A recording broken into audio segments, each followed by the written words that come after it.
For more on what this means for the airlines, let's bring in David Vernon, the senior analyst at Sanford Bernstein. David, great to have you with us. You're out with a note on March 12th outlining the exposure of the U.S. airlines to the MAX 8 specifically. And as we all know, Southwest has the most exposure. It's got 34 MAX 8s in its fleet, I believe. So when you do the back of the envelope calculation, what does this cost? I mean, presumably they're going to have to either reroute planes, cancel routes, and or lease aircraft. Yeah, I mean, the challenge you have with this this type of issue, obviously, is when the aircraft are parked, you've got to scramble and pick some capacity up from other parts of the network. This time of year, you might have a little bit more reserve capacity than you would have in the peak summer months, so that's going for you. But effectively, if you can't replace that capacity, you're going to lose the revenue. The only variable cost you're going to get out would be the flight cost. So the decremental margin, the pain on that lost revenue, could be pretty significant kind of day one. You know, as you get through the next pilot bidding cycle, next crew bidding cycle, and you can adapt the network around the hole that's created by the grounding of these aircraft, you'll be able to catch up a little bit of that. I think in the short term, it could be, you know, low millions of dollars a day. It's not a large impact on these businesses, which earn, you know, $3.5 billion pre-tax, each expected to earn anyway in 2019. So it's not a huge impact. Ultimately, though, how much of an impact it'll be will come down to duration. Is this a one-day event? Is this a 14-day event? If it's a 90 to 180-day event, then you've got a much bigger problem on your hands. Let's say it's a 90-day event. I mean, just for argument's sake, I mean, if we were going to use the Dreamliner example to the fullest, and that didn't even involve fatalities, there was a battery issue, that was a grounding for 3 months. So let's say it's 3 months minimum. What is the impact? I think, look, earnings are going to go down in the low to mid single digits. But just on a pre-tax basis. There will be some offsets to that. The airlines do have some profit-sharing programs in there, but it's not small. It would be bigger at Southwest than it would be at American. United does have the 737 MAX 9.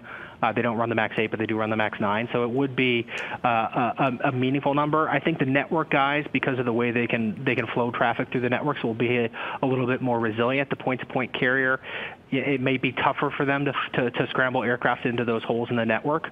But it's not an insignificant event if this lasts a quarter. You know, that said, you know, the next year you probably get it back, and then in the interim you might also get a little bit of an uptick, right? This is capacity that's going to come out of the system.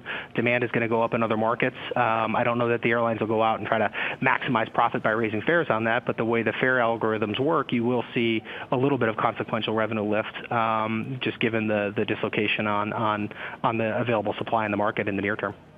David, it's Karen. Let me ask you something. For earnings, don't you plan, or I would think most analysts would plan, to sort of ignore what happens in the next quarter or two if the companies can sort of give us a good picture of what were the costs associated with this and what would it have looked like without it? Yeah, look, I think this is something that you can look through, provided there's a path to getting the aircraft back up in the air. You know, 1 quarter of missing 5% of your flying for 1 quarter doesn't knock the value of your stock down 5%. I think you can certainly look through some of that, provided you have a path. I think what you still have to deal with, though, is some uncertainty around this. Right? If it's 90 days, could it be 120? And until you get a little bit better view, and maybe it's 30, so you don't have that certainty of the duration, and that's where the real risk is. These stocks investors will look through the long term, but they will trade on the rate of upward and downward earnings revisions over time. And if you take the 19 number down, the 20 number down, maybe make them down a little bit, maybe you get it all back, maybe you don't. So it will take a little bit of an impact. It seems like it's in the stock. You know, today the share price reacted negatively on the FAA announcement, and then they kind of came back a little bit. I think the market's getting a little bit more comfortable with looking at this. Obviously, there's new information. We're going to get more new information as they analyze the recorder, so there's no knowns here. Sure. Last quick question, David. We're almost out of time, but at what point do the airlines decide, you know, we're going to lease new aircraft, or we're going to lease aircraft to stop-gap the planes that were taken out?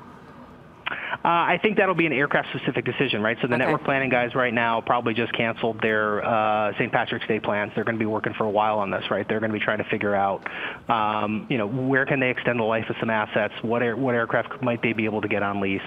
What can they spool up? They're also going to be working on, you know, probably trying to figure out when they can get the crew bids, because it's not just the aircraft, right? You've got to have the pilots trained up on that new type of aircraft and have them available. So there's a lot of moving parts in this thing. So there's going to be a lot lot of work trying to accommodate this over the next couple of weeks.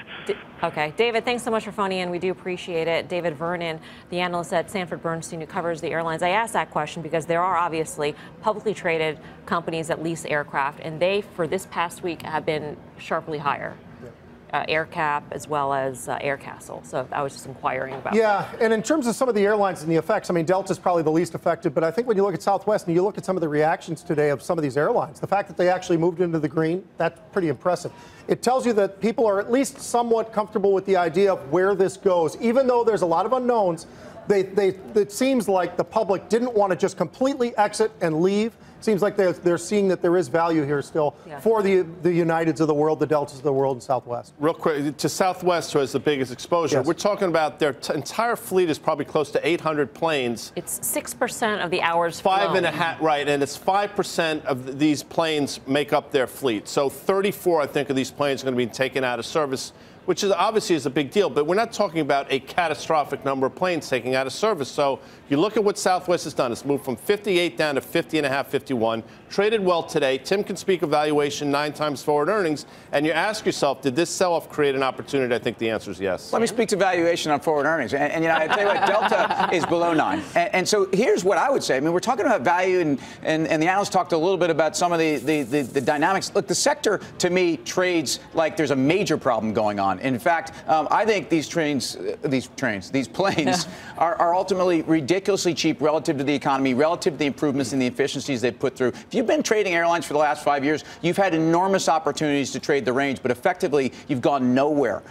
Delta, to me, is the best of the breed, and I stay long. I agree. Even though they're cyclical, I mean, they're already reflecting the slowdown. Stick with the trade.